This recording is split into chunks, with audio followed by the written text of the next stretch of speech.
It is 11:41 p.m. on Saturday, October 22nd. Actually, I thought it was the 21st today. I guess I was wrong. So there's less than 10 days to Halloween. There's 9 days to Halloween. And that's right around the corner, right? It's next Monday, not this upcoming Monday. Hey, welcome to a brand new episode of Dylan Knows. I'm your host, Dylan. It's Sasquatch Appreciation Day a few days ago. We'll talk about that a little bit on the show. We're going to talk about how Mountain Dew's lost their freaking mind. We're going to talk about monetizing. A friend of mine who I talked about in the show before is monetized now on YouTube. Some personal stuff, I guess. Trailers, retirees, casting, Ogopogo, adult content, gingerbread stuff, Spy X Family, Cheeto Scent, Ants, Ripped, Monty Python, Jodie Comer, TikTok, Apple Pie, Halloween, Snickerdoodles, Chippendales, Percy Jackson, Twister 2, Rudolph, 3D printed steak. What? Huh? Yeah, that's right. Creed, and much more to come. Fort Nightmares, Pokemon Go Halloween event, Trick or Treat, fun stuff like Coffee Mate, new stuff like that. So before we do that, I always like to try something new. It is only October 22nd, but it's never too early to talk Christmas. Sprite has released their Winter Spiced Cranberry. It's now available. I saw this the other day, and before I bought the 12-pack, let's test this out and see what it tastes like. I like cranberry anyway, so let's just see what Winter Spiced Cranberry tastes like. It doesn't smell like anything, so let's go. Bottoms up.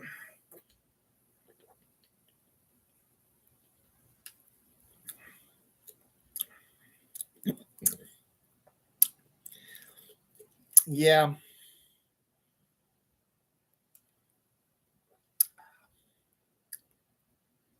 They can't seem to get the winter spice right.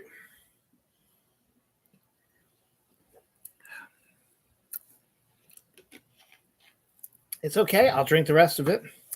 Very subtle cranberry to it. A lot more of an aftertaste of, I guess, the winter spice, whatever that is.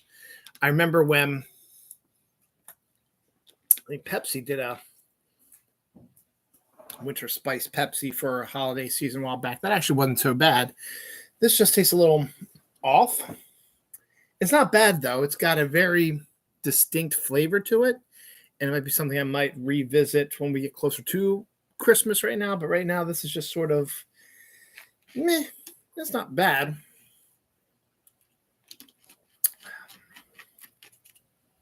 Just has a weird aftertaste. So there you go. Try it out for yourself. But the cranberry is very subtle. The winter spice really overpowers it a little bit. And it's not bad per se. It's a weird aftertaste that I'm just not used to. But yeah, I'd probably buy a 12-pack of that, but who knows. So there was that. Today's episode 470, is called Monetize Me. Let's see, how many episodes back was that? I can dig that up real quick here. I was back in the summer, because it's been close to 150 days since I've been following him. But let's see, here we go. Let's see. Oh, there we go. 4 months ago. So let's see, October, September, August, July, June, around June-ish, I guess. Episode 447 of Dylan Knows. So I'm at 470 right now. So yeah, so a lot has gone by since that point. I talked about an old high school friend of mine, who I won't mention his name on here to keep his anonymity. But he was probably my best friend probably in high school, though we didn't really do a lot together. But when we were in class, we always hung out sort of. We had lunch together, stuff like that. So it was fine and entertaining. And kept tabs on him through Facebook and other stuff as well. And then he married someone else that I knew from high school as well. They got divorced, and now they're on their own terms, and everything's good. But 4 months ago, I discovered that he is a Minecraft streamer by the name of Shocktor. So look it up on Facebook and YouTube and Twitch. He basically streams almost every night, except for Saturday nights and like a Wednesday or something in there. And he's been doing multiple videos recently, not just Minecraft, but other stuff as well. Anyway, he's been trying to get monetized because he's been doing this for almost a year. And he finally did this week. He got monetized on YouTube. He got enough of the views. He is now an official partner of YouTube.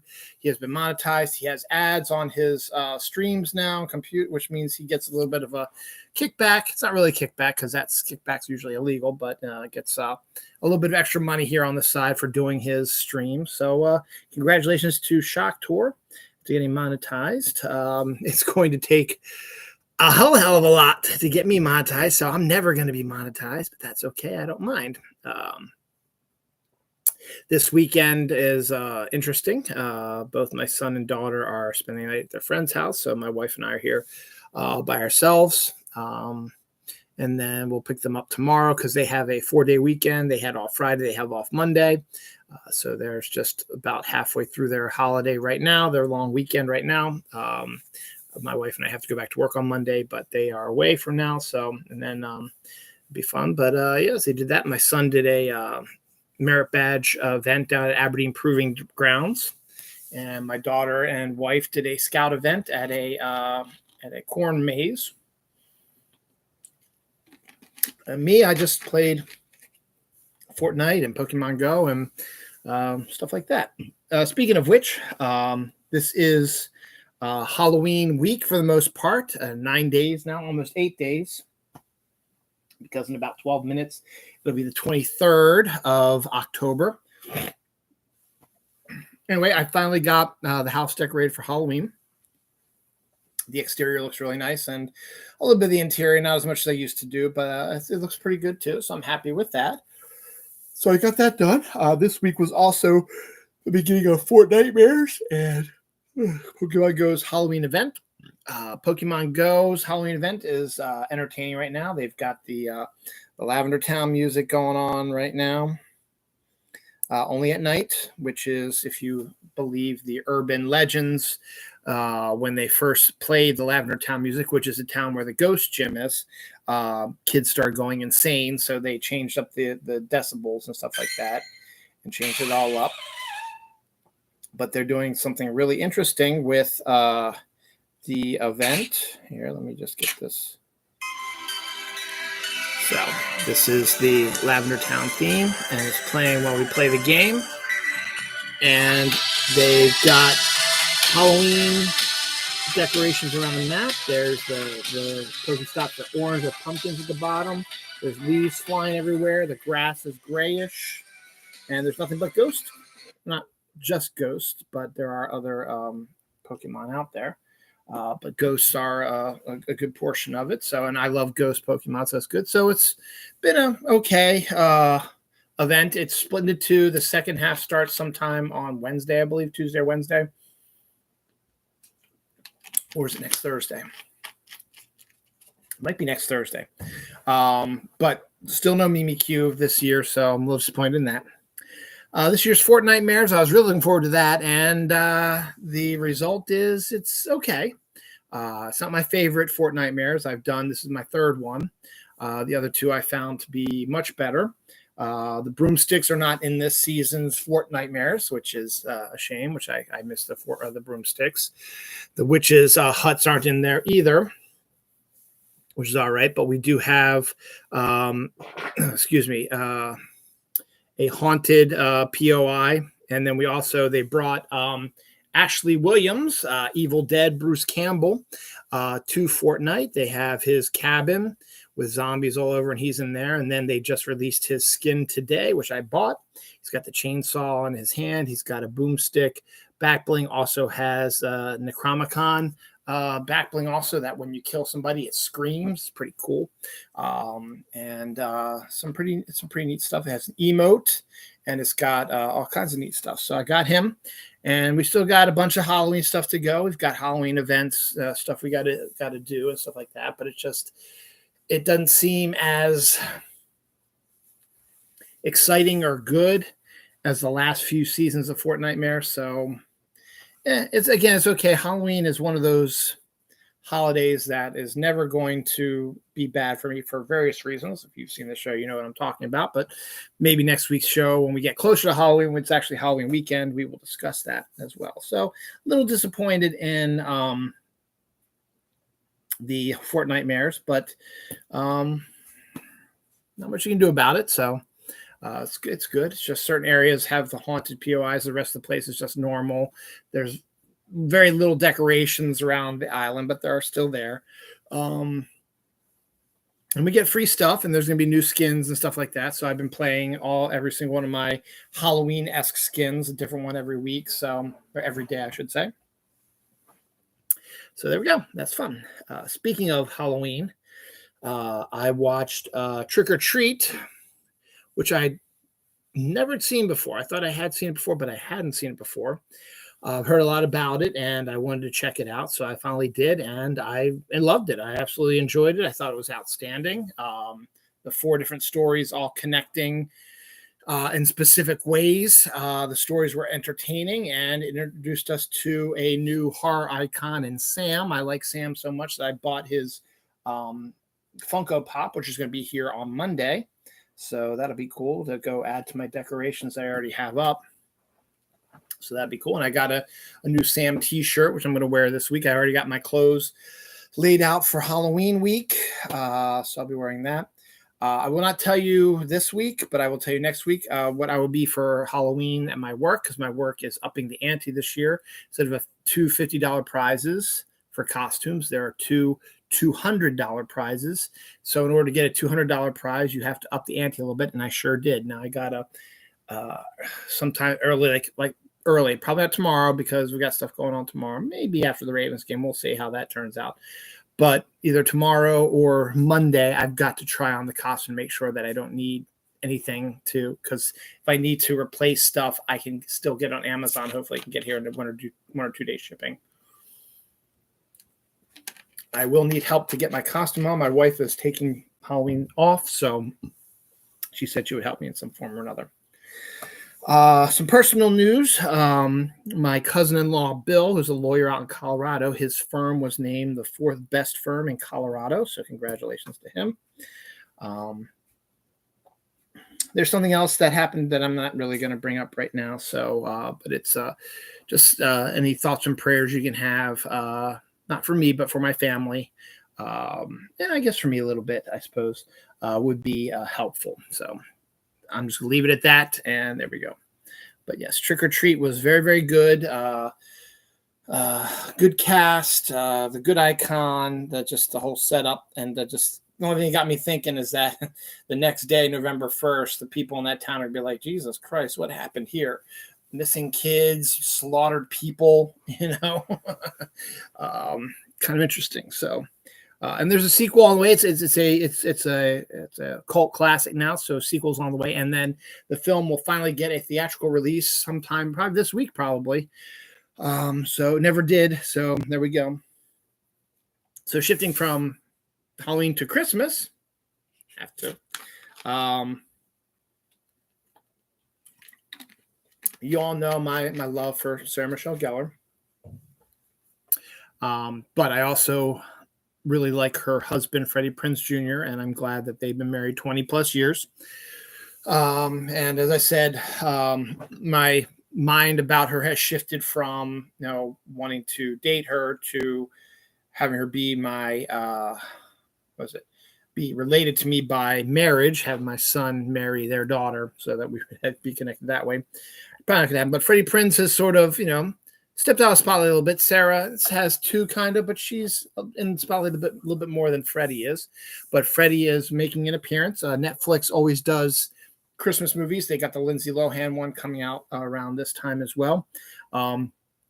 but just found out that Freddie Prinze Jr. has a Christmas movie on Netflix coming out.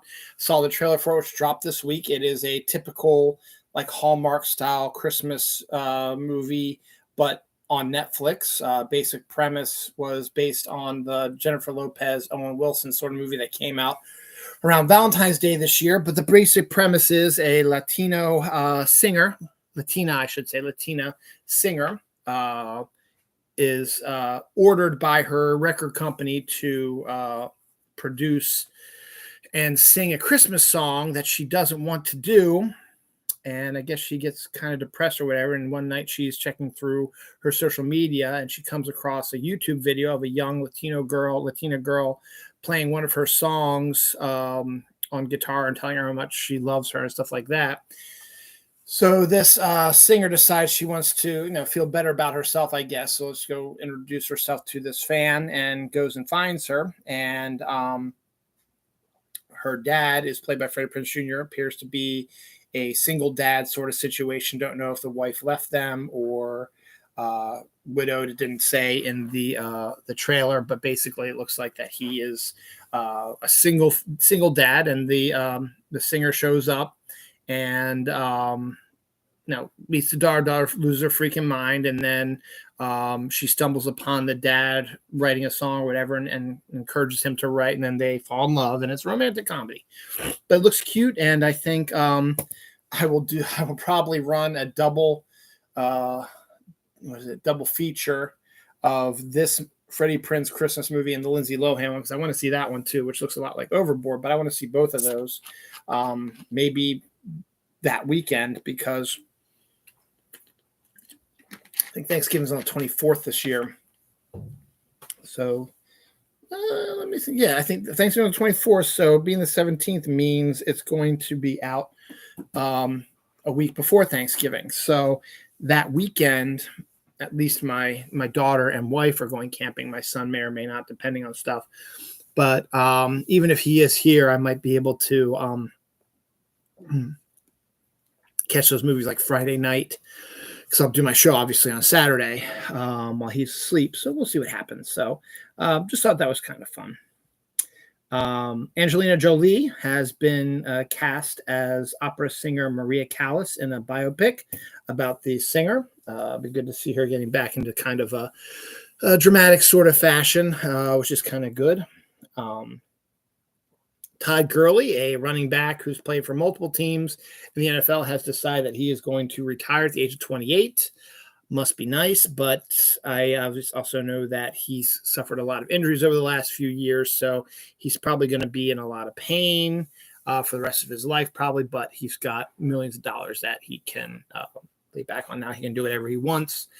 I'm not jealous. I'm not. He's Todd Gurley has been kind of a good, clean guy, so good for him. It's just when you hear people retiring at the age of 28, it's like, wow, must be really, really nice.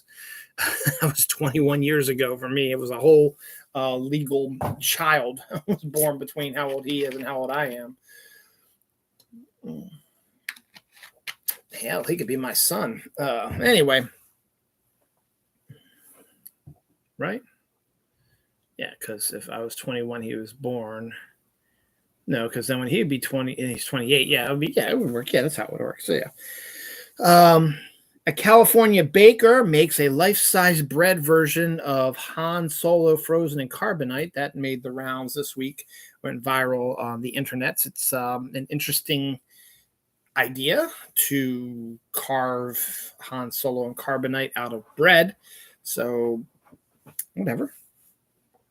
Coffee Mate, which does some pretty good coffee creamers, and they always like to experiment, do some stuff. They've got actually. I got one of those right now at work right now. It's the Cinnamon Toast Crunch one, which is really, really good. Well, they're going to be releasing 2 new ones. I believe they do have a Twix creamer out already. I haven't seen it in a while, but they're now going to be releasing a no sugar Twix creamer. So that's cool. But the interesting news is they are also going to be releasing a brown sugar, frosted brown sugar cinnamon Pop-Tart flavored coffee creamer, which I am actually intrigued to try. I'm really 100% certain they've already released a Twix one, but this is just a no sugar version of it. And I wish they'd released the Twix one because that was actually a pretty good one. But this frosted brown sugar cinnamon Pop Tart creamer sounds actually intriguing to me. And you know how I like to try new things, but that actually sounds pretty good. So let's do that real quick. I've never really had Dunkin's creamers you can get at the grocery store now. I got the pumpkin spice one. Actually, I think it's pumpkin munchkin. It's actually not bad. It's very subtle, but it's also very creamy, which is really cool. So good on that. So while you have Coffee Mate doing some interesting ideas, Mountain Dew's lost its full mind as usual. They're the ones that released the Flaming Hot Mountain Dew and the gingerbread flavored Mountain Dew last year. Well, this Christmas, they decided to up the ante. That's my phrase, I guess, on holiday flavors. They're going to be releasing Mountain Dew Fruit Quake, which is going to taste like fruit cake. I don't know anybody in the world who likes fruit cake, and I don't know anybody in the world who would want to try a Mountain Dew fruit cake flavored soda. I'll get one of these if they have them, and before I get the can and try it here on the show and let you know. But that just sounds nasty. I thought the Flaming Hot one was terrible. That one is bound to be pretty terrible as well. Crowd-funded right-winger film about a Confederate superhero implodes after $1 million went missing. Big surprise. Someone took their money and they're Republican. Sorry, I had to get that jab in, but I found that kind of funny. They were making a movie about a Confederate superhero, and someone stole $1 million from the crowdfunding. But that's on par with the Republican Party right now.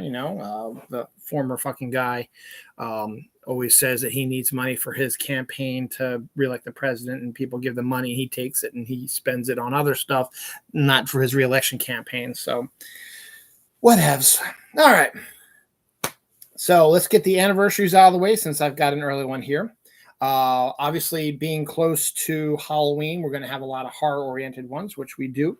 Starting with this one, 40 years ago this week, which would make it 1982, Halloween 3, Season of the Witch came out. And people who saw that were like, what the hell is this? Because there was no Michael Myers in it. There was no Laurie Strode. There was no Jamie Lee Curtis. There was no Shape. There was no Donald Pleasance. What the hell happened? The original Halloween was fantastic. The sequel was good, made some money, and it continued the storyline. Now we got a third one. I was like, yes, let's see what happens. And they're not even in it. It's not even about Michael Myers.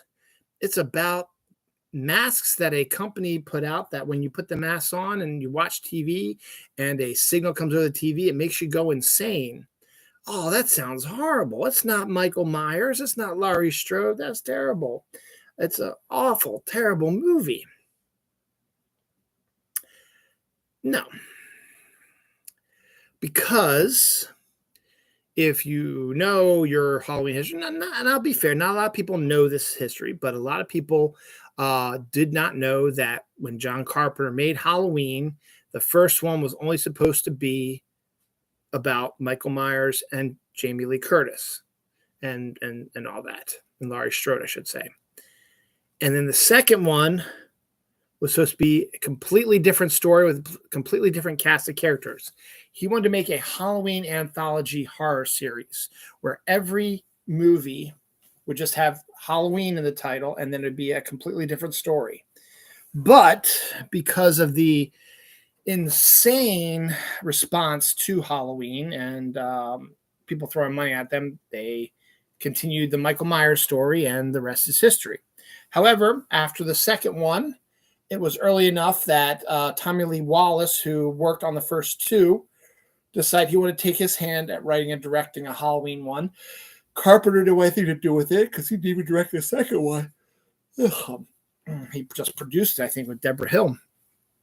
And like I said, dude, whatever, do whatever you want. I mean, if you want to do the anthology, do the anthology. I really don't care, you know. Just do something a little bit interesting. So Tommy Lee Wallace made Halloween 3 Season of the Witch. Now, when it did come out in 82, it did not do very well because everybody was screaming they wanted Michael Myers and they wanted Laurie Strode. But as a lot of these films progress over the years, other certain factions of people, whatever, they watch it and they discover it's actually not a bad movie.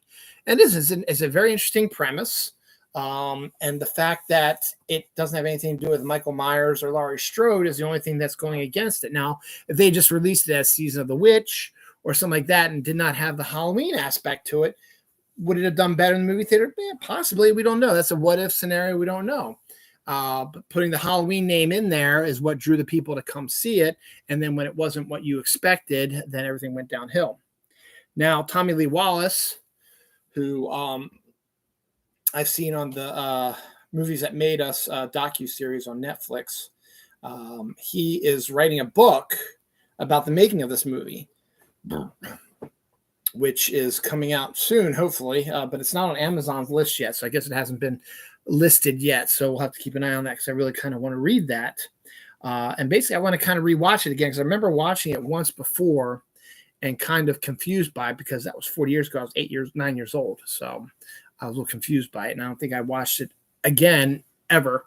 But it has, after its 40 years, it has gotten a little bit of a cult following. My friend Corey, who has a podcast, he and his podcast partners, they did a review of it. So it's up there. People are finding it. The Grudge, speaking of Sarah Michelle Gellar, it's not the first movie that she's in during this anniversary segment. The Grudge, which was a American remake of a Japanese horror film, came out in 2004 this week and made some good bank and made Sarah Michelle Gellar sort of more of a household name because Buffy was wrapping up, and so she started doing this other stuff as well. And there we go. Give me a second. Excuse me. Is it after midnight yet? It is. We are now officially in Sunday, October 23rd. So I'm good on that. So we had Halloween 3 come out 40 years ago this week. Halloween 4, The Return of Michael Myers, came out 34 years ago this week. That made it 1988, which was 10 years after the original Halloween. And actually, Halloween 4 is not a bad movie. It follows a typical slasher formula, but the film actually has a little bit more going for it, with some different aspects. And again, they end on a cliffhanger, which is outstanding. But it's actually not a bad movie. It's actually really good. Donald Pleasance is back, and he's the only one, and then The Shape, of course, but they're the only ones who are come back from this one. It's a brand new cast, stuff like that. So Halloween 4 came out in 1988, 34 years ago this week. Where are we? The Dead Zone, Stephen King's story about a guy who wakes from a coma and now can see people's futures just by touching their hands. A movie came out in 1983, 39 years ago, starring Christopher Walken. Not a bad movie. It's actually a pretty good movie, and it did really well that it spun off a TV series that starred Anthony Michael Hall on USA, went a couple seasons, 2 or 3 seasons. So, a little bit successful there. And a good, Stephen King adaptation and a good movie. This is not a movie. They did make a movie about it, but the movie's anniversary is not this week. The anniversary for this week is the actual source material. This week was our princess Carrie Fisher's, would have been her birthday, 66th, I think. But she passed away back in 2016 during that awful 2016 year. She was the last one to die in that 2016 bloodbath we had. Anyway, she's a Hollywood kid. Debbie Reynolds is her mother. Eddie Fisher is her father, and she's had all kinds of issues. Had run-ins with Hollywood people all her whole life. But her mother was very suffocating to her, so she decided to. Once she got older, she reconciled with her mom or whatever is fine, but she just needed to get stuff off her chest. So she wrote a fictionalized book by the name of Postcards from the Edge, which takes a fictionalized look at her relationship with her mother, and was released 35 years ago this week, and actually did very successful. I've read it. It's a very good book. Carrie Fisher was a very good writer, and Postcards from the Edge is probably her best book. She wrote two other ones. I can't remember the second one, but the third one was Surrender the Pink. And then she did, those were fictional ones. And then she did a bunch of like autobiographical sort of stuff, which she ended up in turn turning into one-woman shows that she would bring around the country. My wife and I actually went for one of her shows down at the Hippodrome years ago before she passed away, obviously. And it was spectacular. It was outstanding. And I remember distinctly because it was the day that Whitney Houston died, because we had, like all shows, it has an intermission. So we watched the first half of the show, and it was outstanding. And then Carrie Fisher needed to take a breather for intermission. So we're sitting there, and the first thing you do is you're going to look at your phone, see if any new comes up. And the news just was spread, and I saw it on everyone's phones in front of me who were looking at it. Whitney Houston had died. And so there was a little bit of murmuring and stuff like that because it was Whitney Houston, and the crowd was mostly people like my age at that time who grew up with Whitney Houston. So when the second half of the show started, Carrie Fisher comes out, and the first thing she says is, "I know you've probably heard this, or if you have not heard this, Whitney Houston passed away." And then she went off on a spiel about Whitney Houston. So that's what kind of made it kind of interesting, because she was able to adapt. She wasn't going to do that, but because it was a big story, she decided to adapt it into her show. So it was a really good show. I never saw the movie with Meryl Streep and Shirley MacLaine and Dennis Quaid, I believe. But I did read the book, and it is a fictionalized account of Carrie Fisher's relationship with her mom, Debbie Reynolds. And also, this is the reason I'm kind of wearing this shirt right now is National Sasquatch Appreciation Day was a couple days ago. And the reason why they created this holiday, as it were, is 55 years ago. I think it was October 19th, which would make it Wednesday, I believe, was National Sasquatch Appreciation Day. 55 years ago on that date was when Roger Patterson took the famous Patterson film, which is the most iconic film and the best proof that Bigfoot existed. Now, there's been talk over these past 55 years that it was faked. And people have, but the funny thing is, people have done a deep dive on it, and some people say they can prove it to be fake. Some people can say that they can prove that it is real. So it's sort of kind of a he said, she said sort of scenario. But 55 years ago this week is when the Patterson footage was taken and released, I guess. And because of that, they turned it into National Sasquatch Appreciation Day. 16 years ago this week, The Prestige, which was Chris Nolan's magic movie, came out. I'm doing my anniversary stuff here. First of two Kevin Smith movies. We're going in reverse order, however. Mallrats came out this week, 27 years ago. Mallrats was, I think, the first Kevin Smith movie I actually saw in the movie theater. It was color. It had Stan Lee cameo in it. And it was okay. Just all right. I had only seen Clerks on video or DVD, whatever you want to call it. So when they released Mallrats, I decided to go out and see it in the movie theater.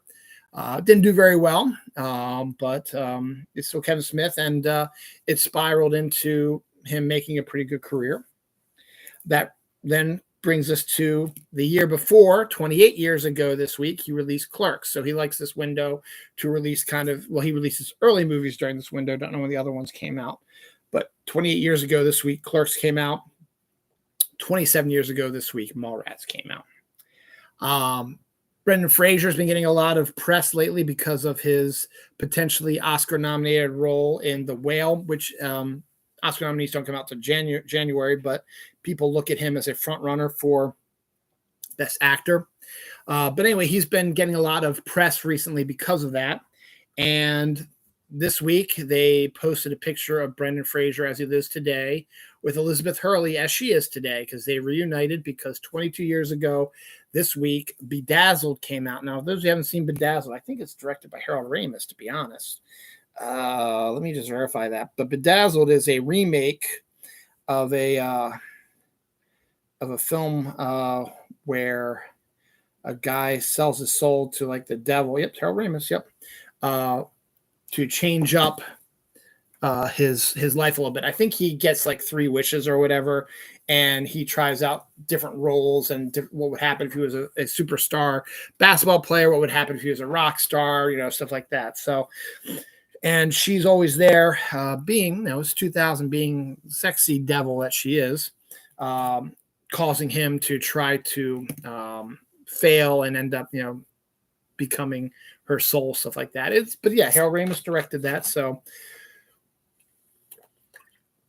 I think it's one I should probably revisit too.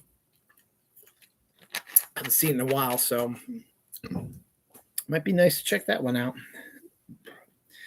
One of my favorite directors, David Lynch, Twin Peaks, other fame like that. He made an outstanding movie called Mulholland Drive, which came out 21 years ago this week. Got Oscar nominated and stuff like that, but it's a film that people look at and try to, like all of his films, try to figure out what exactly the hell is going on. It's a very interesting movie, and it's kind of, as again, it's David Lynch, so you just got to kind of go with it. But there is some crazy wild stuff in it, and a outstanding lesbian sex scene, but that's besides the point. But yeah, so I don't. It's not a bad movie and definitely worthwhile if you just want to watch something that's sort of a feast for the eyes and mind a little bit and not try to figure out exactly what's going on. Go for it, man. But it got a lot of press. It got nominated for Oscars, and I think the actor, at least Naomi Watts, I think, at least got nominated for Best Actress, I think. So, yeah. So we talked about Halloween 3. We talked about Halloween 4. And, man, this week, for some reason, they release Halloween movies. 8 days to Halloween. Halloween 5, The Revenge of Michael Myers, came out 1 year after number 4. So this came out in 1989. This one's terrible. It had potential, and there's one bit at the end, or that's sort of laced through the whole movie, but the end is just outstanding, which again adds its whole cliffhanger and then totally goes off the rails of number 6, The Curse of Michael Myers, which is not on this list. So maybe it comes out next week. Maybe we'll talk about next week, or maybe it came out during the summer. I don't remember. Anywho, so number 4 was actually pretty good, and it ended on a fantastic cliffhanger with Michael Myers' niece. Michael Myers getting blasted by a bunch of bullets and then falling down a hill and was like unconscious. And then his niece comes over to him because she's curious about him, because his uncle, her uncle, to look at him, and touches his hand. And then they're like, get away from him. So she turns around and walks towards him. He gets back up like he always does, and they blast him again. And then he falls and disappears over this ridge. So, okay, so that's the end of him. We're doing a manhunt, try to find him, stuff like that. We got to get this girl home. She's like 10, 12 years old, something like that. So the movie ends with her dressed in a clown costume, which is similar to what her uncle dressed as in 1963 when he killed her aunt.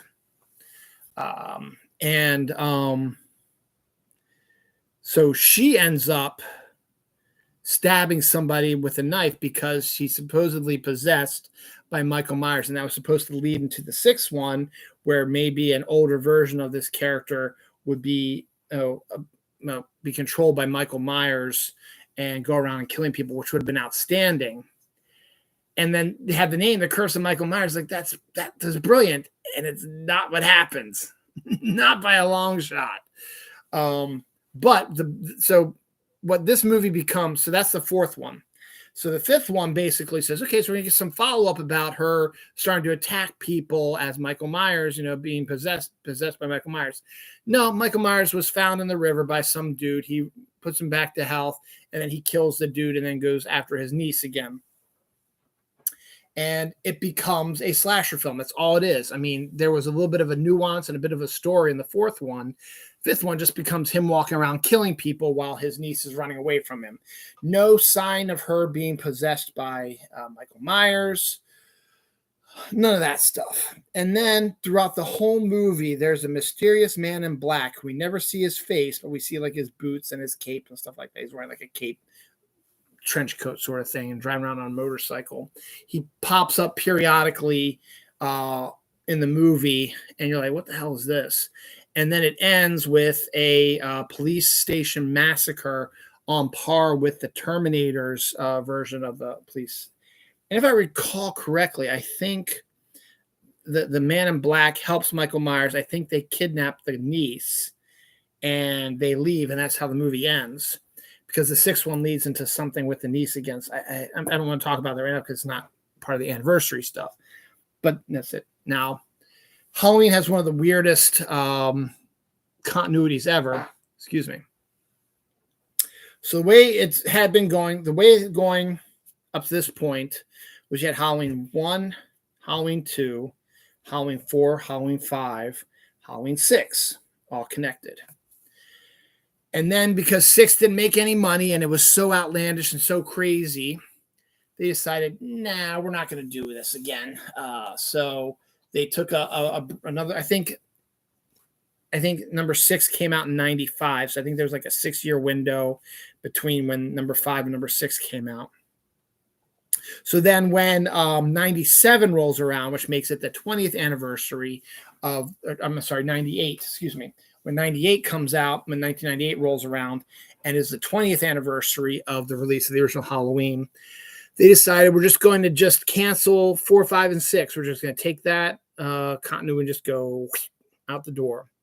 And we're going to have Halloween 1, Halloween 2, and a new Halloween movie called Halloween H2O, Halloween 20 years later.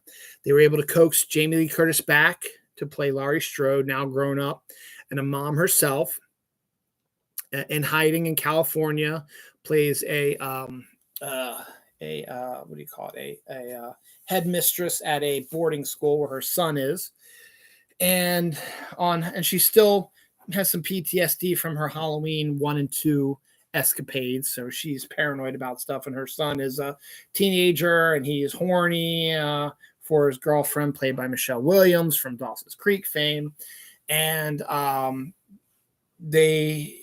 he is arguing and fights with her. She's drinking and stuff like that. Anyway, there's a trip to Yosemite that was planned by the school that everybody's going to be on for Halloween. So they're going to be out at Yosemite for Halloween. And it was really her way of getting her son safe because of Halloween has PTSD for her. But her son refuses to go and sneaks back into the dorm rooms with his girlfriend and their 2 best friends and have a party. And of course, Michael Myers makes his way to the boarding school, and it has one of the greatest fight sequences between Laurie and the Shape. And then it ends on a cliffhanger with Laurie cutting the head off of Michael Myers. Okay, that's it. That's a good ending for it. It did gangbusters because the 96 to 2000 window was when teen horror movies were king. I mean, you had Buffy, you had Sabrina, and then you had the movies, the Scream movies, and I Know What You Did Last Summer, which we'll talk about a little bit, and some other stuff as well. So you did this movie. This did well. So they decided, let's make a sequel to it. And that sequel was crap.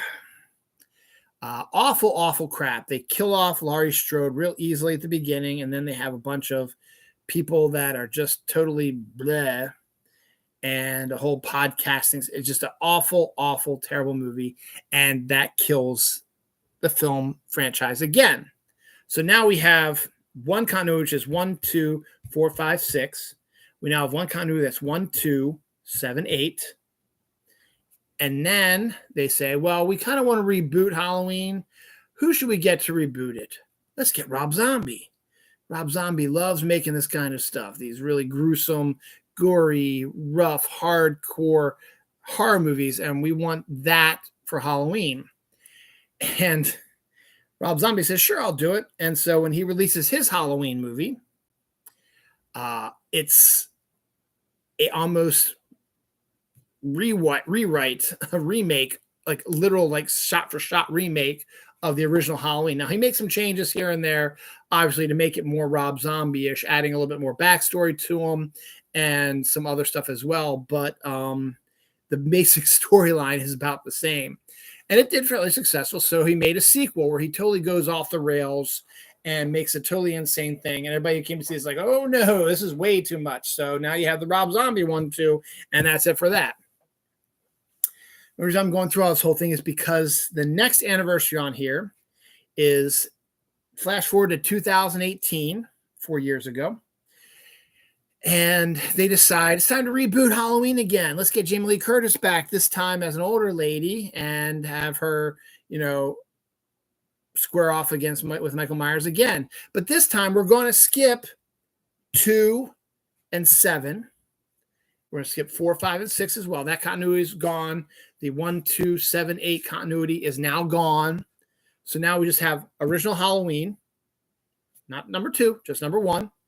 And then we have this Halloween come out in 2018 this week. So that's the anniversary of that 4 years ago. Then it spawned 2 more films. Halloween Kills, which came out last year. Would have come out sooner, but COVID blew that noise all out. And then the final one, Halloween Ends, came out this month, and people are hating it. So it looks like Halloween is going to be dead again. So this trilogy, 1, 2, 3, is also going to be out the door.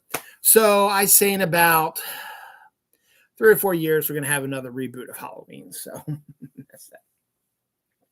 Speaking of horror, 2007, which was a pretty good year. My daughter was 1. I got my job where I am now.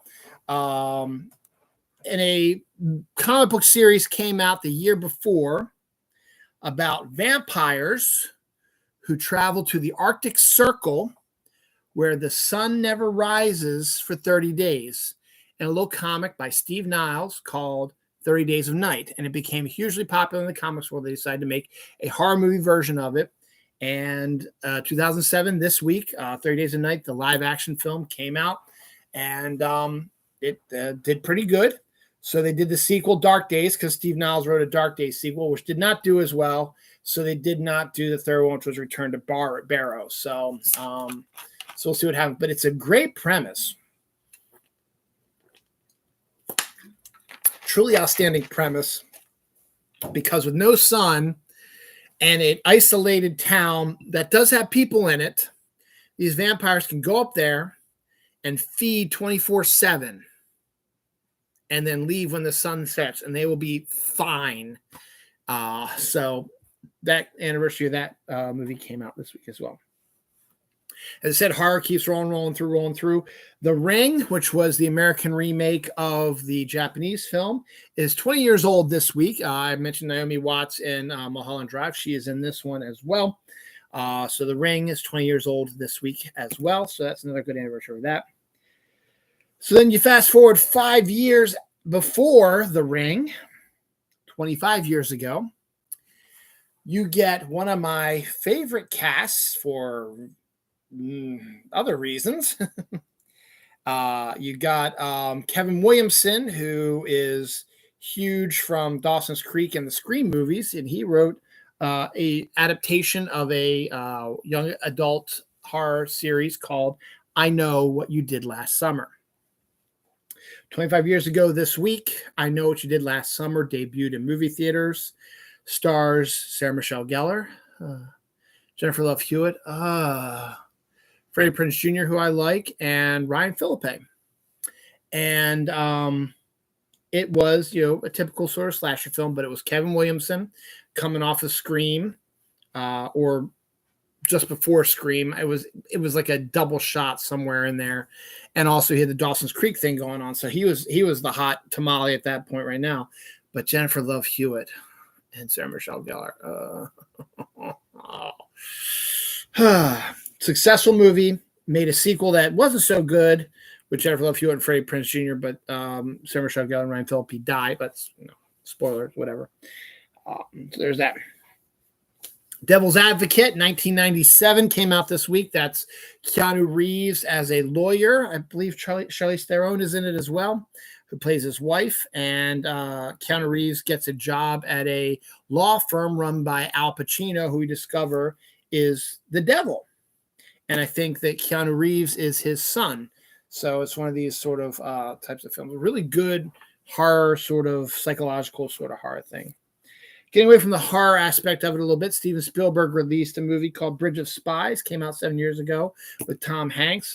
Takes a look at a little-known part of history. So take a look at that. And 40 years ago this week, we have First Blood, Rambo First Blood. Remember, Rambo Part 2, First Blood Part 2, became a Cold War propaganda sort of film with a juiced up, pumped up Sylvester Stallone going after Russians and Afghanistan people and blowing them away with giant machine guns, stuff like that. But the original movie that the character John Rambo showed up in, First Blood, has nothing to do with that shit.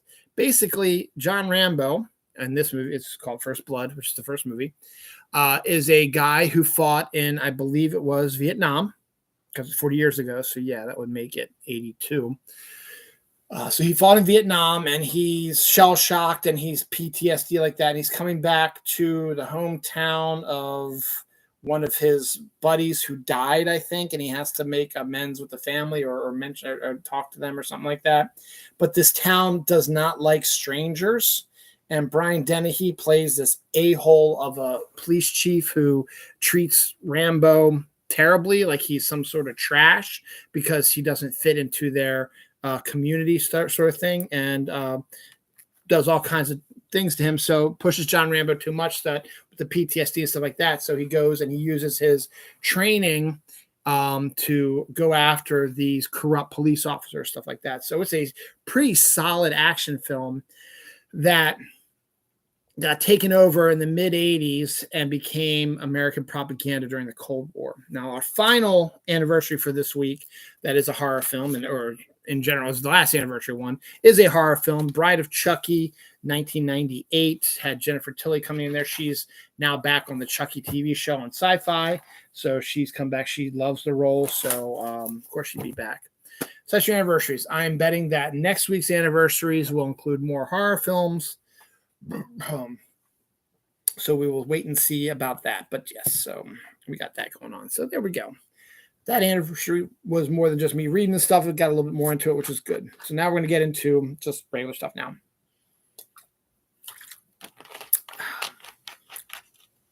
Now, last week, Angela Lansbury passed away. Talked about on this show. John Waters, local guy made good, said in an interview this week that he claimed to have seen Angela Lansbury in a dungeon-like sex club in the 1980s.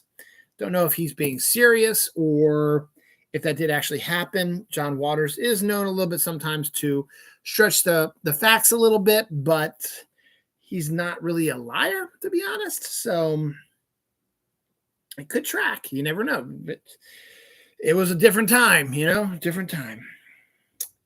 Rachel Harris joins the cast of the Goosebumps TV show coming out soon. I think it's either Disney Plus or Amazon or Netflix. I forget, maybe Netflix.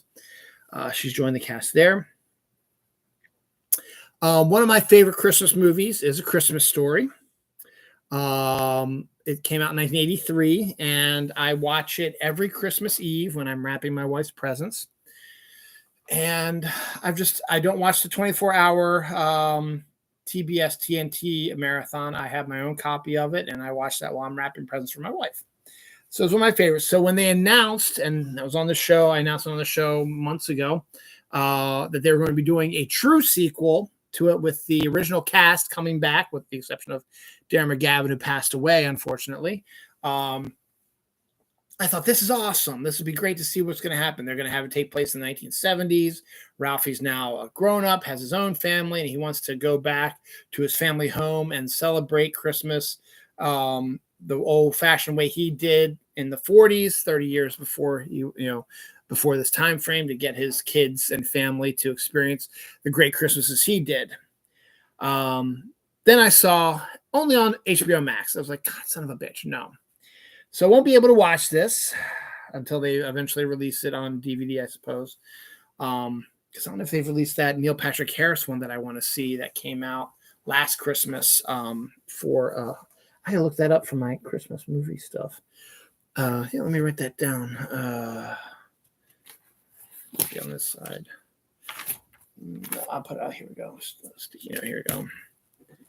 Neil Patrick Harris Xmas movie. Xmas movie, HBO Max 2021. All right. That'll remind me. Probably forget it. Anywho. So I was like, okay, it's going to be HBO Max. Well, son of a bitch. Oh, well.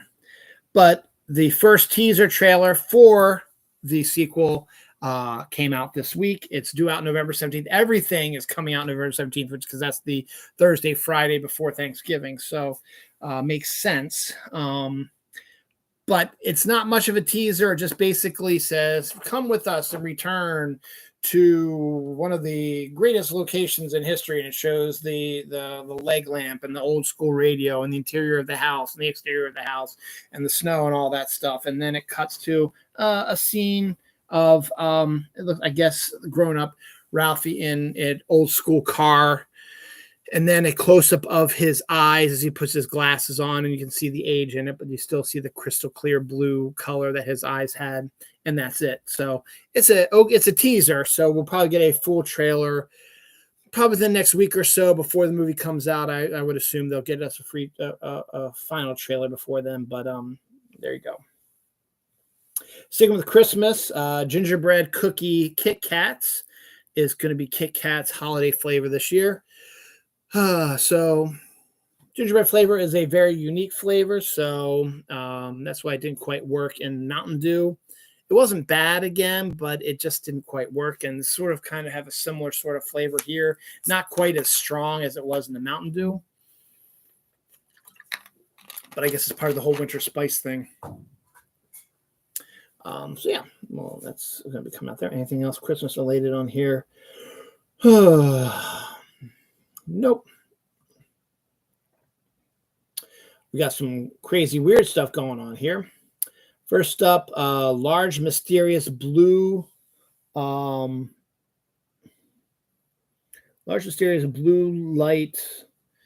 blob sort of things were photographed above our atmosphere, Earth, by an astronaut. So scientists don't quite know. Blob-like. Oh, no, that's something else. Hold on. We'll have that story. So there's these strange blue lights that have appeared over the atmosphere, taken by a camera by an astronauts. And this was reported by space.com, which is a pretty serious sort of place. Actually, that wasn't the one I was thinking about, because I couldn't read my handwriting. I knew that was one of the stories. So that's a little bit later on down the line. So I'll just check it off when we get there. There's bizarre blue blobs hover above Earth's atmosphere, an astronaut picture. There it is right there. Okay, so yeah, talk about that. Large, mysterious blob-like creature washes ashore in Oregon. That's what I meant to say. A weird, strange blob-like creature showed up on the shores of Oregon. No one knows quite exactly what that is yet. Now, the world is filled with lake monsters. Everybody knows Loch Ness, but there's Lake Champlain. There is Chessie from the Chesapeake Bay down here in Maryland. There's Ogopogo up in a lake up in Canada. Anyway, Champ has a really good picture taken in the 80s. Chessie had a video, which couldn't tell what it was because it was black and white and grainy, but supposedly shows some sort of creature in the Chesapeake Bay. And Ogopogo has been sighted but never really photographed until now. This week, a video was released of a strange, bizarre creature swimming in the lakes of Ogopogo. Lake Ogopogo, I think is the name of the lake. Some people believe it might have been a giant bird, which is something else because it's not a normal sized bird, and a lot of giant birds don't hang around in that area. So that could be a new species of bird, or one that was thought to be extinct, or it could be Ogopogo, which is a lake sort of monster similar to the Loch Ness monster. Now, I remember the show Sightings or Unsolved Mysteries, whatever. I think it was Sightings. They did a story where they took a look at where all the lake monsters have been spotted across the world, and they're all between two longitude and latitude marks. It's like every single one of them, Champ, Chessie, Loch Ness, Ogopogo, are all in this stretch of between the same longitude and latitude. So that's kind of an interesting little story as well. So we'll see what happens and see if that comes up with that. The Mars rover Curiosity has entered a intriguing area now. It's a site supposedly used to be a former lake or whatever on Mars. It has a salty content to it. So this is going to be a nice little investigation and see if there's possible potential for proof that there was water on here. Or actually see maybe it's just under the surface and still there. So we'll see about that. Landscapers find a car buried decades ago in a yard at someone's house in the San Francisco Bay Area. So they're doing landscaping and they're digging and they hit something hard. So they dig it up. It's a car buried in this front yard of the San Francisco Bay Area house. Now, they brought in cadaver dogs to see if there's potential that there could be some human remains in there. We don't know. Haven't gotten the response back from that, but it's definitely an intriguing story that something like that could actually happen.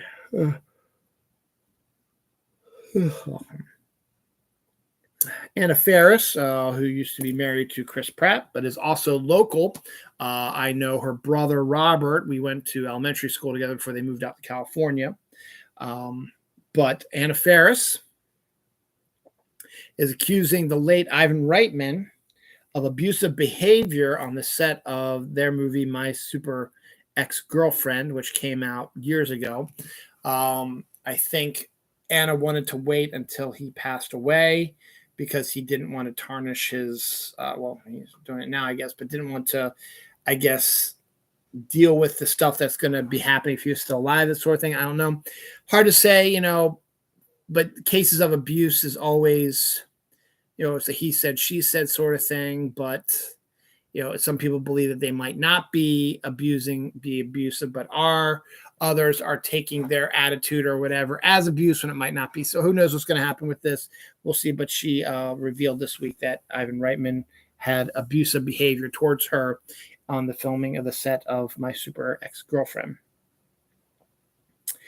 Christian McCaffrey, who was at one time one of the best running backs in football until he kept getting hurt. He was drafted by the Carolina Panthers, was offensive player of the year, I think, was rookie of the year, all this stuff. And he was huge, and then he just started getting hurt year after year after year. Every year he played like 2 games, 3 games, 4 games, 2 games, 3 games, 1 game, 3 games, out for season, 4 games, 2, 3. So he never really got a rhythm going.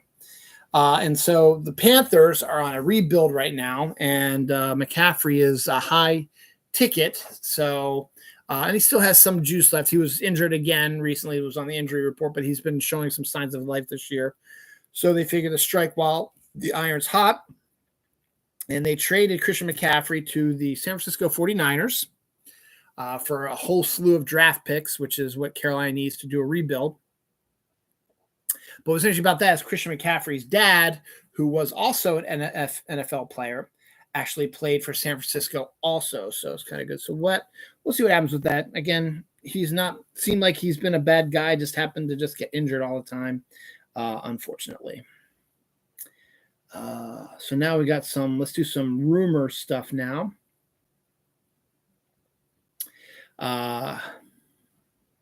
Adam Driver was rumored to have met with Marvel Studios about a role in the Fantastic Four movie. Now, people are speculating everything. Could he be Mr. Fantastic? No, he doesn't fit the mold for Mr. Fantastic, so I don't think he was talked to about that. Was he in there for Doctor Doom? Maybe could see him as Doctor Doom. I don't want to, but maybe I could see him as a Doctor Doom. But then something just jumped into my head, and I thought this through, because I don't know what the story's about, but it would make sense to introduce this character. He would be a perfect Silver Surfer, to be honest. So don't know what's going to go on with that. So we'll see that once Fantastic Four is finally going to get it. Stuff is going to get announced sooner than later. We'll see what all that's about, all the hullabaloo's about. Now, there's an ongoing joke, has been since 2021, when the first Marvel series came out, WandaVision, that Mephisto was going to play a role in the Marvel Cinematic Universe like he does in the Marvel comic universe. And people believe that they have proof that Mephisto was behind stuff that was going on in WandaVision. Turned out not to be true. And then where else did they throw him in there? They threw him in Loki, maybe? There was another show down the line where they threw Mephisto about being part of the thing again. So it became an ongoing joke that, oh, this is going to be Mephisto. Mephisto's a secret bad guy, whatever. And it's like, no, he's not. Well, the new rumor now is that Sacha Baron Cohen, then as Borat, yes, has been in discussions with Marvel about playing Mephisto in the upcoming Ironheart movie now, or TV show. Now that has a little bit more belief to it because the bad guy who is in Ironheart has a connection to the underworld, literally and figuratively. So that could potentially be a situation that is actually true. So that's to be continued. Now, other people have theories is that if you saw the end of the She-Hulk show, the mid-credit sequence, spoiler alert, had Wong releasing the Abomination from his prison and taking him to Monetize. It's like, why would you help a criminal escape prison? Again, people now are starting to think that Wong, who is, remember, the Sorcerer Supreme, may be creating a special team that's going to make its appearance in the Marvel Cinematic Universe the next year or so called Secret Defenders, which is based on a comic book where Doctor Strange is the leader of the Secret Defenders because he is a member of the Defenders. But once the Defenders broke up, he needed to create a team for certain situations. So it would be a fluid team, would never have the only same person involved that would be him because he's the guy who's doing it, and he would grab people for their specific roles that they have, powers, whatever, to play a role in a certain situation that they need to quell without it drawing attention. So, and they might be totally different. He might pull Mr. Fantastic, Cyclops, Nomad, Valkyrie, and Doctor Strange to take care of this one thing. And then the next team would be a Spider-Man, Incredible Hulk, Silver Surfer, Squirrel Girl sort of cast, stuff like that. So they believe, excuse me, that Wong is going to be doing something similar, and Abomination is going to be his Hulk for Secret Defenders. So that could introduce Dark Hawk, which is one of my favorite characters. He was a Secret Defender, and Nomad, who's an interesting character as well. Could introduce him as well. Be interesting too. So, and other, it would be a way to introduce some characters. Could bring Werewolf by Night in and Moon Knight back into the show in certain ways. So, we'll see what happens. And if indeed Adam Driver is going to play Silver Surfer, could get him involved as well. So that's to be continued. We'll find out about that later. Right, any other rumor stuff? Nope. All right. Next up, we have casting and writing stuff. Halia Abdel Megui will be writing the Duffer Brothers live-action Death Note movie or series that they're going to do for Netflix. There was already a live action Death Note movie released on Netflix, which is by the fans of Death Note is a awful, terrible movie. But the Duffer Brothers, who are the creators behind Stranger Things, have taken this over, and they now have a writer who hopefully will be able to write a good Death Note movie. I believe it's a movie since there's only one writer. 300 and Atomic Blonde writer Kurt Johnston will be writing Jake Gyllenhaal's Prophet movie. Now, I hate Rob Liefeld with a passion. He created a character called Prophet that was in Youngblood, and that got spun off into his own series that he also worked on. And then Jake Gyllenhaal saw it, and it was a popular comic in the 90s, and Jake Gyllenhaal saw that this would be a great role for me, so he bought the rights to it and has been trying to get it made, and now it's one step closer now with a writing staff on there now. Mary Holland will be joining Amy Adams in Hulu's Night Bitch neo horror film. Some comedy in there as well. Scared the shit out of me. That's my dryer. My clothes are dry. Vicky Creas and Dacre Montgomery from Stranger Things, and Vicky Creas is from something else, have been cast in a ghost story called Running Up the Hill, or What Up the Hill, or something like that. Yeah, it's not Running Up the Hill. That's the Stranger Things, but it's something up the hill. Way Up the Hill. That's what it is. So it's a ghost movie that will be coming out soon. If it gets a wide enough release, it could make them bigger stars than they already are. Dustin Hoffman and Sissy Spacek are in a new movie called Sam and Kate. And they got their own children to play their children. So Dustin Hoffman's son in real life is playing Dustin Hoffman's character's son in this movie. And Sissy Spacek's daughter in real life is playing Sissy Spacek's character's daughter in this movie as well. Don't know much about it. Don't know if that was just the casting was announced. There's no trailer or whatever. Don't know if it's if they are actually a married couple and this is their two children, or if Dustin Hoffman is a single dad who meets Sissy Spacek's single mom and their kids join together for like a stepbrother sort of thing. So we'll find out, but that's kind of interesting to see about that. McDonald's is testing selling Krispy Kreme donuts in their restaurants. Could be interesting, but a Krispy Kreme donut in a McDonald's, I'm not so sure about that. Ed Sheeran is going to launch his own extra strength suntan lotion for redheads, because redheads notoriously have skin that burns a lot easier due to just how they're built.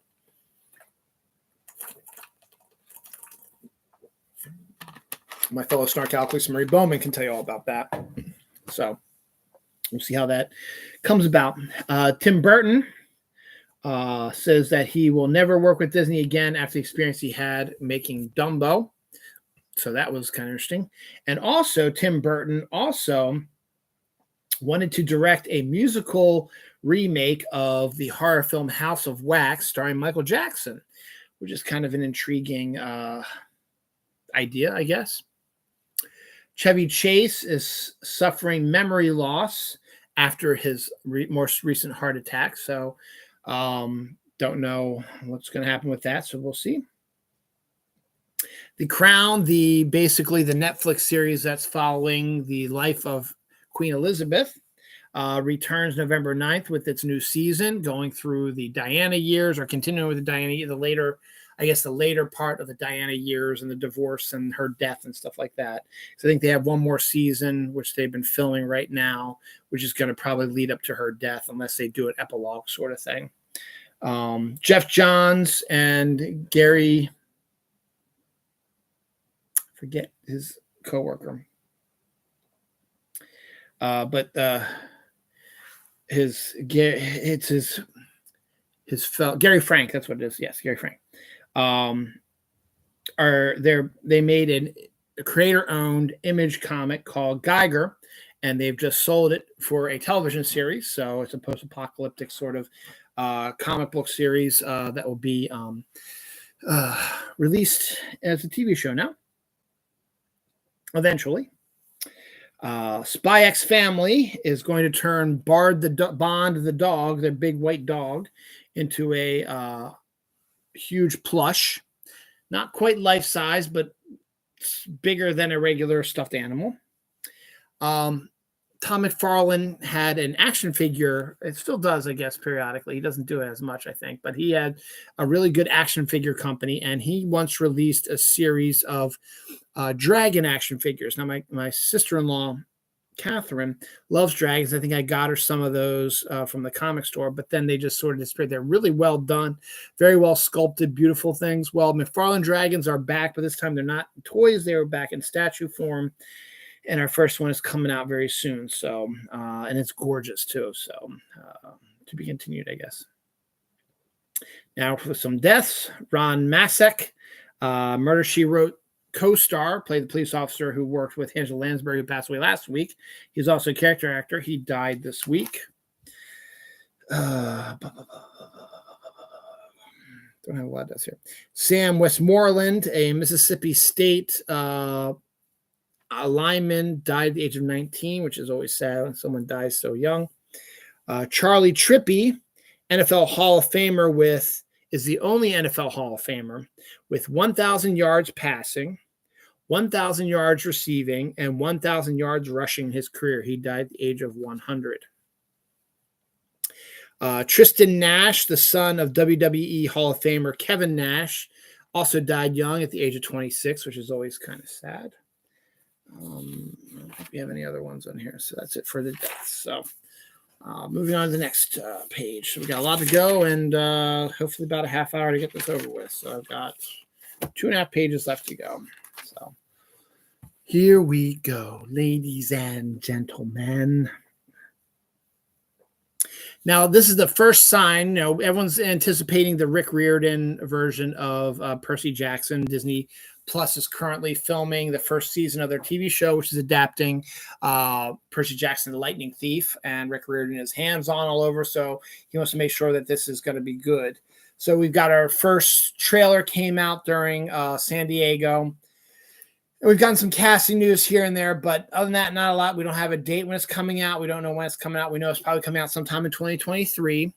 And now we have more proof that it might be aiming more for a fall 2023 release, which makes sense considering all the special effects you got to do and stuff like that. The reason why I say that is because this week, Rick Riordan announced that he will be releasing a brand new Percy Jackson book called Chalice of the Gods, due out in fall of 2023.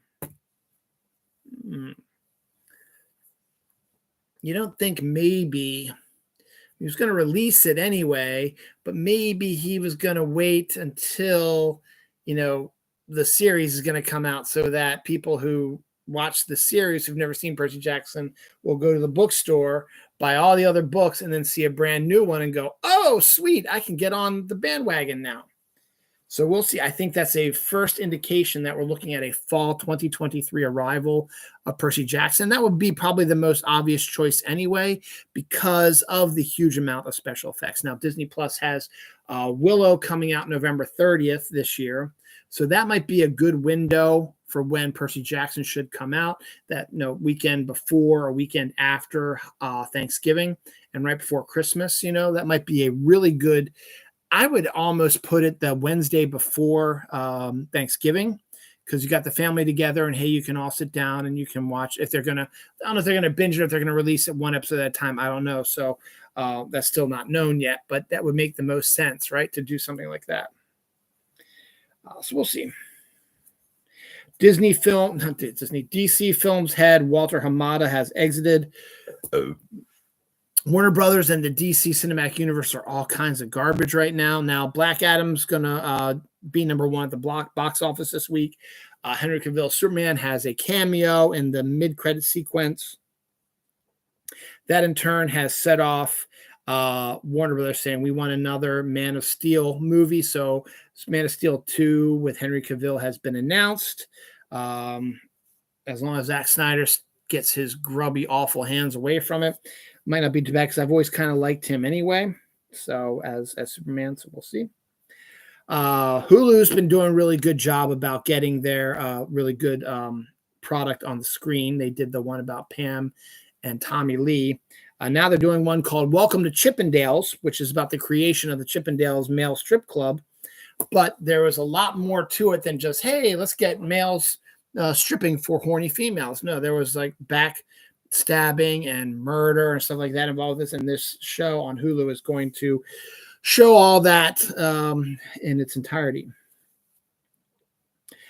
TikTok is going to be offering adult-only content. Now, if you've gone to certain porn sites or whatever on Twitter or whatever, porn accounts like that, you'll see that there are people who do kind of a TikTok nudity thing anyway, and get away with it somehow. So to have its own adult-only content is kind of interesting that they would do that. But hey, go for it, man. I talked about Mountain Dew's insane craziness. A while back, I announced that I thought they were going to release the previous Voodoo Halloween mystery flavors in an assortment, because I read that somewhere. I was like, oh, that'd be great, because I don't remember the second one all that much. I remember the first one barely, but I'd like to try all of them again because I really like this one. And found out this week that they're doing what they've always been doing with all these weird flavors, and might even be doing with this fruit cake flavored one, is they're releasing it only through their website. So you can only get the assortment through the website. And then it's only like, it's like 3 of the second one, 3 of the first, or 2 of the first one, 3 of the second one, like 1 of the new ones, something like that in the assortment. I'm not exactly sure. Something that does sound good, I wouldn't mind trying, is Apple Pie Toast Crunch. Now, Cinnamon Toast Crunch is hugely popular. It's got a whole bunch of different variations on it, but now it's the first I've ever seen of Apple Pie Toast Crunch, which sounds actually kind of good, particularly around this time of the season. So next time with the grocery store, I'll try to find that out as well. Okay, there's the one. Okay, I already did that one. So there's that. Silent Hill 2 video game has been announced. So there's going to be a new Silent Hill game coming out probably next year again, because it takes time to make this stuff, probably late in the year again, as always. Haunted Gold Rush is the first ever all-women ghost hunter TV show that's now going to be on. It's cool to see. It's basically like Zach Bagans and his crew, but it's all women. So we'll see how that goes. Snickerdoodle Oreos came out in stores this week. I tried one. They're really, really sweet, and they're okay. They're not the best, but they're okay. So definitely worth trying, but they're really, really sweet. So Jurassic World video game will be coming for the Nintendo Switch later, probably next year. So that's interesting to see how they're going to do that. The Moment You Wake Up Dead trailer as a new Morgan Freeman crime drama where he plays a small town police chief who is investigating the murder of a woman, and he has to sort of solve the crime. Sort of got a little bit of a Seven vibe a little bit, but you also kind of get the reveal about who the killer is, and maybe that's the whole point of it in the trailer. So I guess they don't want it to be like a big secret, like you find out early on who it is, and a lot of stuff in the trailer shows the killer who it is going after people, unless it's no, not true. Aerospace engineer student becomes the first redhead named Miss England. Her name is Jessica, and she's the first redhead to ever get named Miss England. And she is an aerospace engineer, so she's also smart as well as beautiful. Speaking of beautiful, according to Golden Ratio, which I don't know what that is, some sort of magazine or whatever, Jodie Comer is the most beautiful woman in the world. There's no who Jodie Comer is. Her biggest role was she's the female lead in Free Guy. She's rumored to be up for the Invisible Woman part in Fantastic Four. And she also did that show on Netflix or Amazon where she played the lesbian assassin sort of thing. Don't know the name of that one, but that got some good ratings as well. Monty Python's A Flying Circus has always been interested in trying different things. And they are now crowdsourcing a role-playing game based on Monty Python and the Holy Grail, as expected. It's making a lot of money already. So we'll see how they end up making that. Harry Loth will be joining Joker 2. Don't know who that is, but he will be joining the cast. Excuse me. Ripped 2 is coming to Netflix in November, and no one even knew it was going to be made because Ripped is based on a comic book, has Ryan Reynolds in it, maybe Liam Neeson, maybe. And they play, it's supposed to be like a Men in Black, but instead of going after aliens, they are dead, like zombie police officers fighting ghosts and evil spirits and demons, but they are police officers and didn't do very well at all. It was a terrible movie, bad ratings, bad reviews, I should say. Didn't do very well in box office, but there's a sequel, which is kind of a prequel to the whole thing, which is going to be released on Netflix, which is odd because, again, the movie didn't do that well, so no one was screaming for a ripped sequel, and it doesn't have Ryan Reynolds in it, so. Adam Sandler is reteaming with the Safali brothers, who made his movie Uncut Gems, for a new Netflix film, supposedly about the world of baseball cards. So we'll see about that. New trailer for Tom Hanks's holiday film, A Man Called Otto. It's basically Clint Eastwood's Gran Torino, but with Tom Hanks in the lead, where he plays a grumpy old man who takes a new family on his block under his wing and protects them, sort of thing. So we'll see how that goes. I think it's going to be not as extreme or violent as Gran Torino, but there you go. First show for that came out this week. Some local news. Bertha's, which is a restaurant down in Fells Point, which has coined the phrase that's a Baltimore staple, eat Bertha's mussels, is closing due to the owners who've owned it forever retiring, as they rightfully should. They're older. They don't want to do this anymore, but there's nobody they can turn it to. Nobody wants to buy it or take it over. So they are closing Bertha's in Fells Point and will be selling the building at auction. So we'll see what that is. But Eat Bertha's Mussels is a local Maryland, Baltimore thing. You see bumper stickers. You saw everything that had to do with that. And now Bertha's Mussels are closing down. But again, no fault in their own. They are way old and they want to live a little bit. They want to retire, but nobody wanted to take it over. So that's the next thing to do is nobody's going to take it over. We're not going to run it anymore. Let's close the shop and sell the building, and maybe someone can take it over and do something good with it. So we'll see what happens.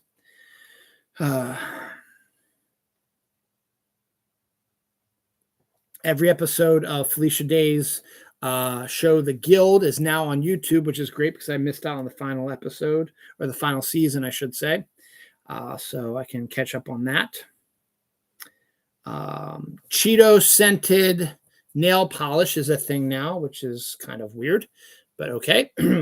Canada Dry is going to have a holiday assortment with smaller cans, including a black cherry flavored ginger ale, the cranberry ginger ale, and a regular ginger ale. So that would be a good one to take a look at, because black cherry is really good and regular ginger ale is good, and the cranberry ginger ale is really good from Canada Dry. So go for it.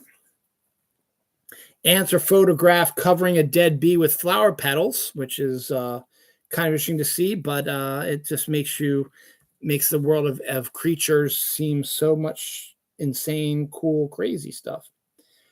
Lab-grown brain cells learn to play Pong and maybe becoming sentient. That's not a good thing, but lab-grown brain cells playing Pong. I don't know how you test that or whatever, but hey, it's a story.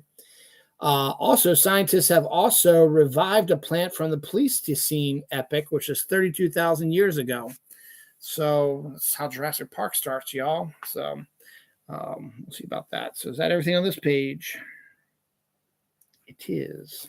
About 1.5 pages left, and we're about the 1:29 mark. So I think we can get this done in 15 minutes. Let's rock.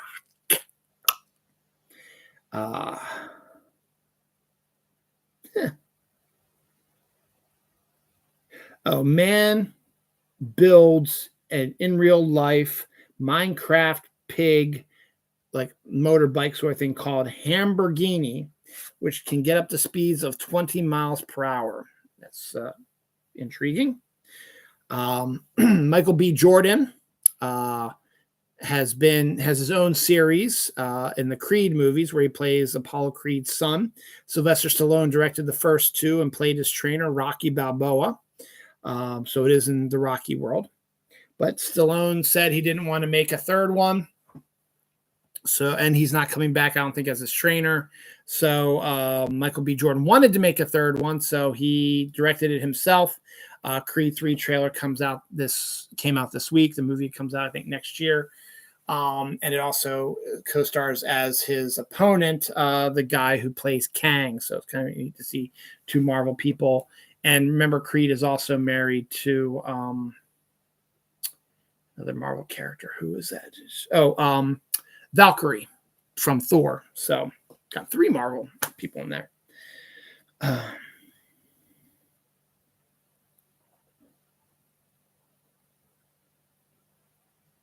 hell?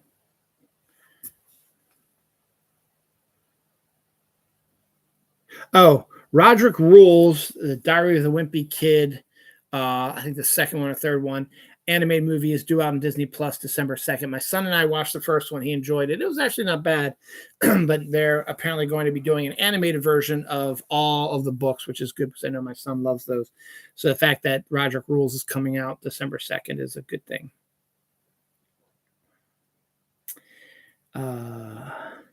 Couple finds rare coins valued at $800,000 while renovating their kitchen. So renovating their kitchen, they discover all these gold coins valued at $800,000. That's insane. I've been talking about this Kevin Costner epic that he's going to be doing, which I'm absolutely looking so much forward to. And it's probably not going to be out for years because he's making a ton of movies, like making 3 movies out of it. And it's about the history of the creation of the West. It's going to be outstanding. He does Westerns really, really well. When he's in his element. And as I've said before, Costner's always good in Western films and baseball films, or sports films, I should say. This is no different. He's directing a epic called Horizon, and I've talked to you about a number of the cast members who've signed up. Well, a new cast member has signed up. Will Patton has signed up to be in the Horizon film. This will be his 4th film with Kevin Costner. So it's interesting. So he knows what he's doing. So that's good. Some local news again. Deshaun Jackson, the 35-year-old wide receiver who's jumped around the NFL for a while, has signed with the Baltimore Ravens, my team. The Ravens had another fourth quarter meltdown this past Saturday against the Giants. They should have won that game again, but they lost it. They're 3-3 right now. They play at home later today, about an hour, 12 hours from now. They'll be playing the Cleveland Browns at home. Then they have a short week, then they play the Thursday night game against the Bucs. So hopefully they won't have this problem. But Deshaun Jackson has signed with the Baltimore Ravens. Amazon will be adding a Black Friday NFL game in 2023. I was misunderstood when I read the article first. I told my friend Dave that it looks like they're going to be doing for this year. But I guess I was wrong. I misread it. They said they were going to try to do one for this year, but it just didn't work out. But it will be set in stone for 2023 because they will announce it when they announce next year's schedule. So that's good. Another reason why I hate HBO Max is one of my favorite characters of all time, and my wife too, is Zatanna. And the fact that when HBO Max first started, they said they were going to do a Zatanna film, but now because of all the horribleness that's happening with that, the Zatanna film has been scrapped. So hopefully someone else will pick that up and take it over. Now I talked about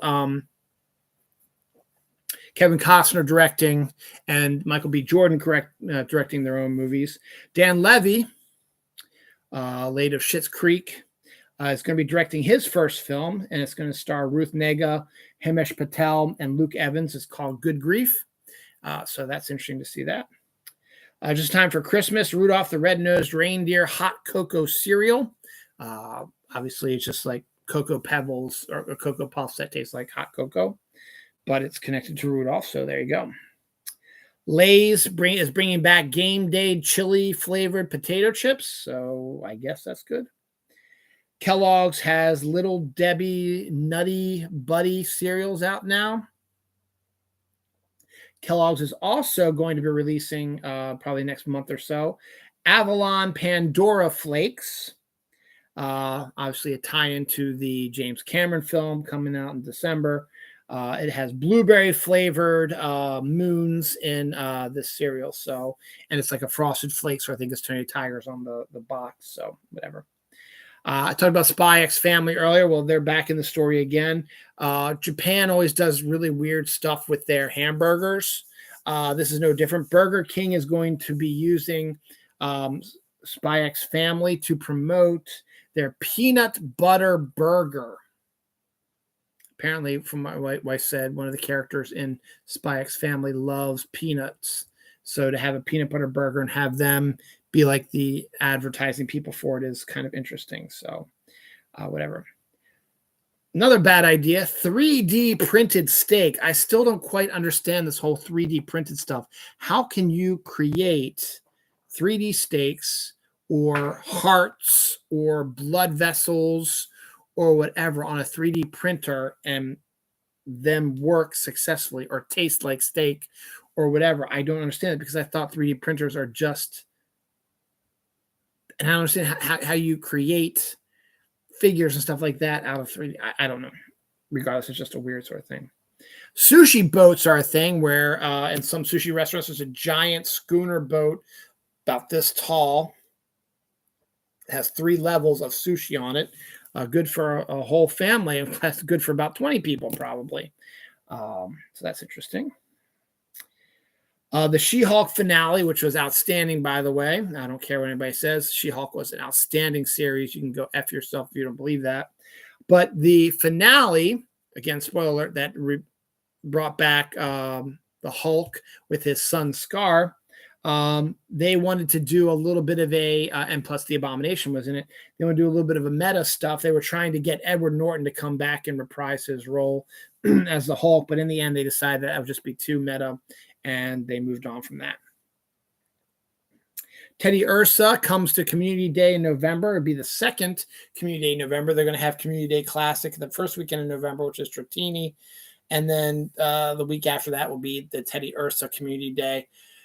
I like Teddy Ursa. He's one of the more interesting characters. And they're going to release a new evolution of Teddy Ursa during this Community Day, which can only happen during a full moon in-game. So in-game, they're going to put a full moon up in the sky. And when you see that, you can evolve Teddy Ursa into the new form that looks like a turkey, I think, to be honest, which is weird.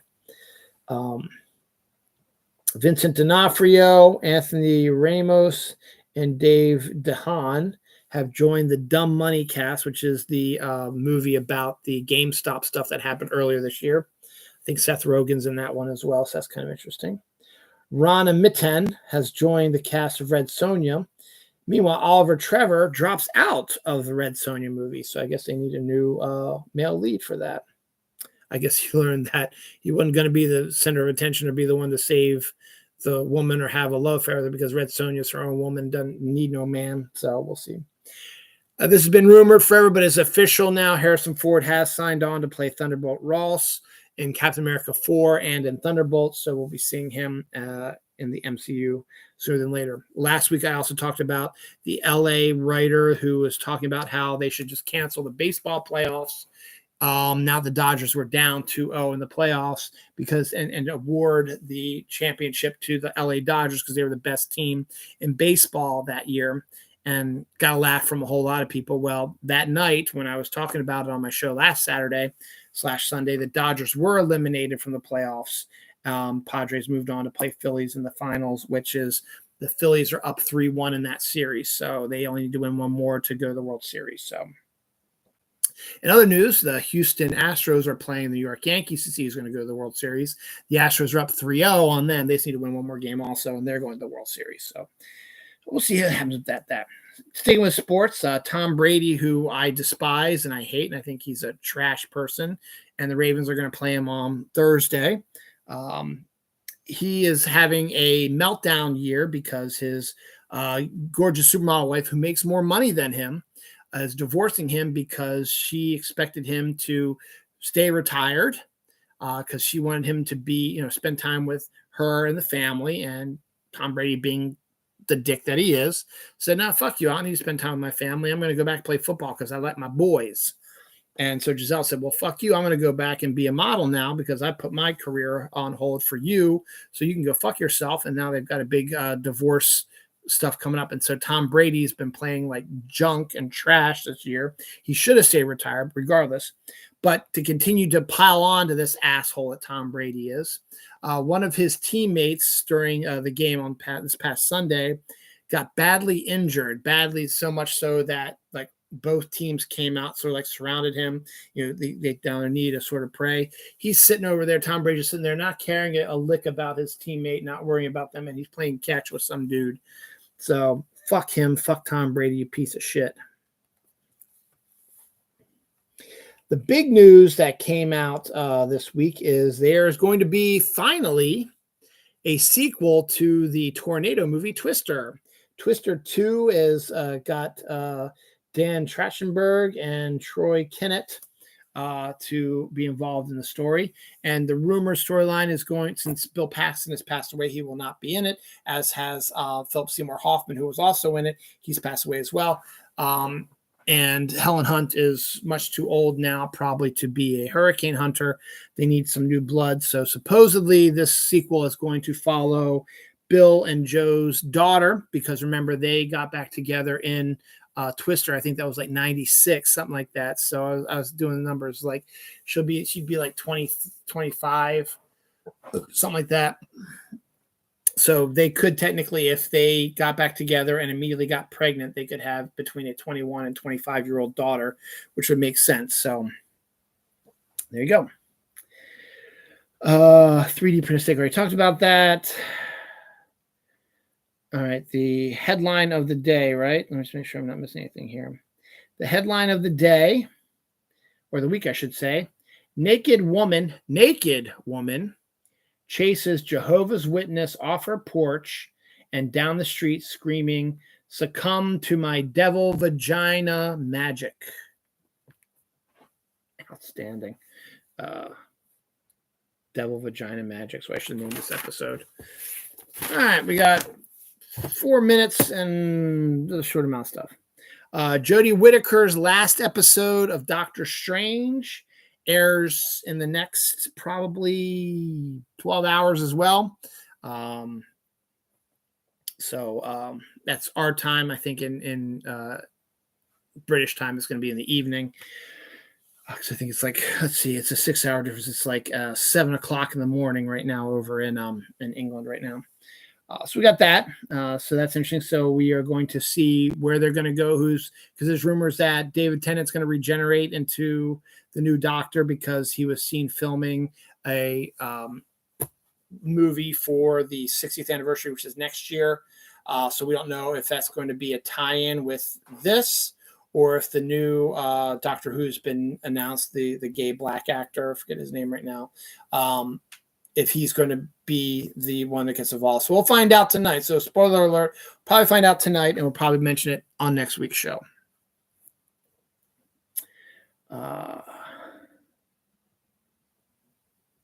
I talked about that one, so I'm not going to talk about that one last week. Finders Keepers, which I guess is some sort of company out in Oregon, is going to drop 50 glow-in-the-dark floats off of the Oregon coast. So it's going to be kind of a neat little thing to sort of see all that stuff. I talked about that as well. World's largest go-kart track is going to be opening up in New Jersey next year. So good on that. Magic Johnson is in talks to buy a minority share in the Las Vegas Raiders. And finally, the last story for this episode 470, Monetize Me. Arby's, which is one of my favorite fast food restaurants, is actually going to be getting into the alcohol business. They have created a smoked bourbon, which they'll be releasing out in liquor stores momentarily, very soon, I should say. So that is this week's episode of Dylan Knows. Next week is Halloween weekend. It is also Baltimore Comic-Con weekend. Comic-Con weekend. Now, I haven't been collecting comics as much lately due to a bunch of different reasons, but I always want to help promote the Baltimore Comic Con. So that is next Sunday. I'm sorry, next Friday, Saturday, and Sunday. So that's good. Also, the Ravens have 2 games in 4 days. So that'll be interesting. So there'll be no Ravens on Halloween weekend, which I always think is a stupid mistake. It's Baltimore Ravens. It's Edgar Allan Poe. It's Halloween. You put them on Sunday night or Monday night. You put them on Halloween, or you put them on Sunday night or Monday night football in their black jerseys at home in Baltimore. It just makes perfect sense for Halloween weekend. So whatever. That's just my 2 cents. So that's that. So we'll find out. So next week's Halloween weekend. Take care. I'm going to try to end this just about, 1:45. I doubt I'll get it because I'm not very good at hitting this just right. So I love you.